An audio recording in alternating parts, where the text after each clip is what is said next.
Reese, and I'm sad today. I cannot believe that this is our second last day of 31 days of Halloween. This year has flown by. I feel like I just posted my first video like 2 days ago, but that's not the case. It has been 30 days officially.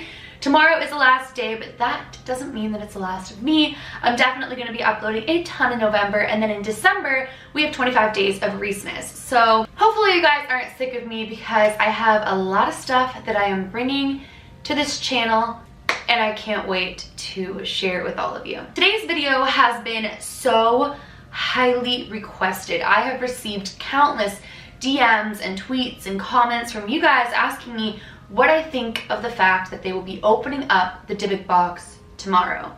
I had so much that I wanted to say that I didn't feel like a comment back would suffice, so I decided to make an entire video on it, my concerns, and my personal theory as to why he's decided to open the Dybbuk box. So essentially, tomorrow on Halloween, October 31st, 2018, Zak Bagans and the entire team of Ghost Adventures will be doing a 4-hour Halloween special.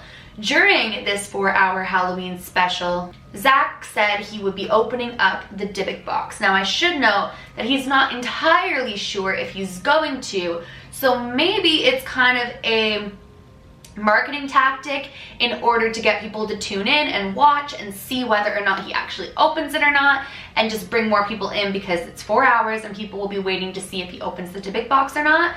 So that could be the case, and that could be a very positive thing in the sense that he's not truly opening it.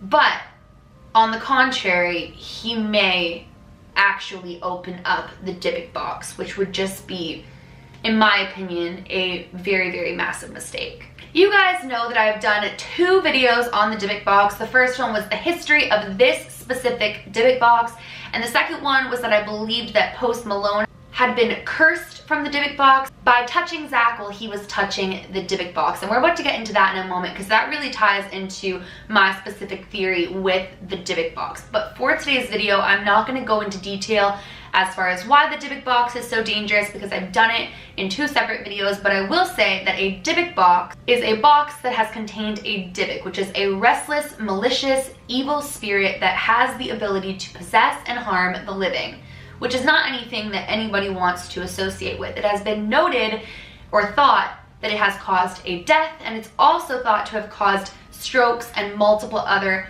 physical illnesses and physical harm to people, just by being in the presence of them, not even being opened. Like I told you guys of one woman who received the Dybbuk box and suffered a stroke just after she hadn't even opened the box. And when she came out of her stroke, she wrote down "hate gift," because it had been a gift to her. So just being in the presence of this box is dangerous enough, let alone opening it. This box has been homed in a protective case in Zak Bagans' occult museum, and is literally known to be the most dangerous and haunted item in the world, which is insane. In order to even see the box, you have to be over the age of 18 and sign a consent form, which is wild. Like, it really puts into perspective how dangerous this box can be even while in its protective case. So I have no idea why he would want to open this up. Now, this actually is not the first time that this box has been opened up. During an episode of Zak Bagans' Deadly Possessions, the original owner, Kevin, of the Dybbuk box went into a separate room in the basement and opened the Dybbuk box while they were filming it.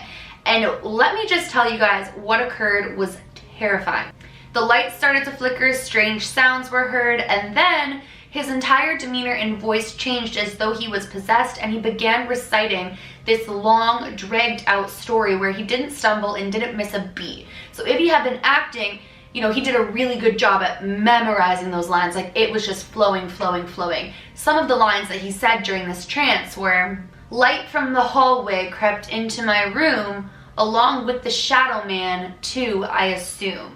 He literally started speaking in tongue and even said something along the lines of, "Come out of this box and torture these souls." And he said something else along the lines of, like, "Show them how powerful you are," and all the while talking in a completely different voice. Now, I also want to note that during this episode of Deadly Possessions, Zak Bagans was scared as to what was going on. He was really uncomfortable. His anxiety was high. He was really concerned for him, and he was frightened by the power of the box. So I don't know if he's kind of forgot the occurrence in which happened during that specific episode, but it was not good. You guys can definitely search that episode. It's spooky, and it was very creepy and uncomfortable to watch.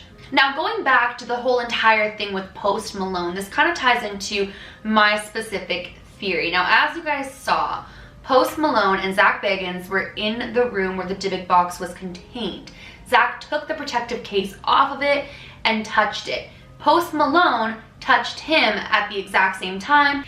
A series of unfortunate events within Post Malone's life began occurring. But before I get into my personal theory, I want to share with you guys what the Las Vegas Review Journal said about this entire instance with Post Malone and Zak Bagans, and let you guys hear that, and then I'll let you know my theory. The Las Vegas Review Journal said that the two decided to enter the room where the Dybbuk box was, but they ran back down the stairs after they heard the voice of a little girl. They eventually went back in the room, and for reasons that Zak Bagans says he cannot explain, he decided to take the casing off of the box and touch it. As soon as he took the casing off and touched it, Post Malone touched his shoulder, and Zak Bagans was quoted in the Las Vegas Review Journal saying, "It was like somebody put like a taser of fear onto me. I began crying, I began screaming, I began hyperventilating." After that, it is said that the two of them lost track of time,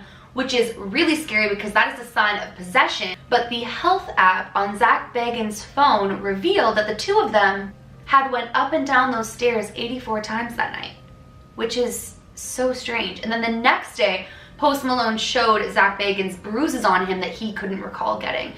So here's my specific theory. I think if he truly does open the Dybbuk box, that perhaps something is influencing him too from that night that he put his hand on it. If you guys look at the video, there seems to be something really off with him. And that quote that I just read makes it sound like perhaps something possessed him to touch it, and then now this thing may have possessed him.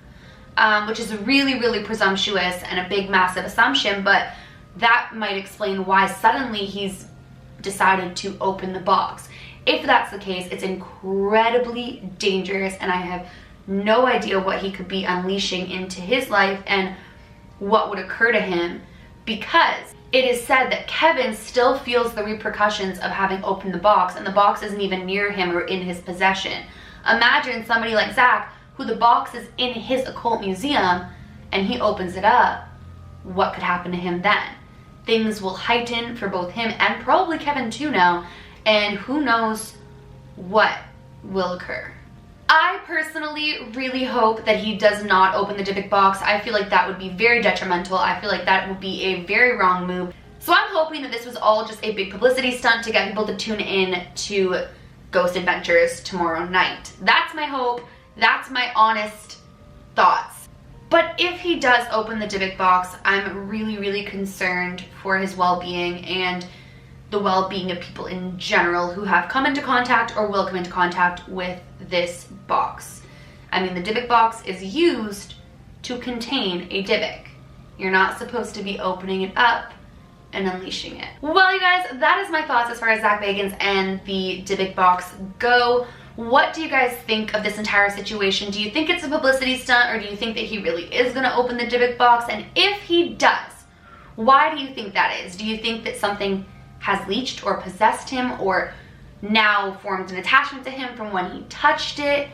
I don't know, but what I will say is they have even warned viewers that watching it could bring forth things into their lives, so to watch with caution, which just freaks me out even more. So I don't know. Make sure you go ahead and drop all of your comments down below letting me know what you guys think. Will you be tuning in? And I can't wait to hear what you guys have to say. If you guys are new to my channel, or you are just not yet subscribed but you do enjoy my videos, make sure you go ahead and click that subscribe button. I post a ton of videos, so I don't want you to miss when I upload. And please give this video a big thumbs up if you did enjoy it, because it makes my heart super, super happy when you guys do that. So please do that. Remember, my loves, do all things with kindness. And until next time, I love you.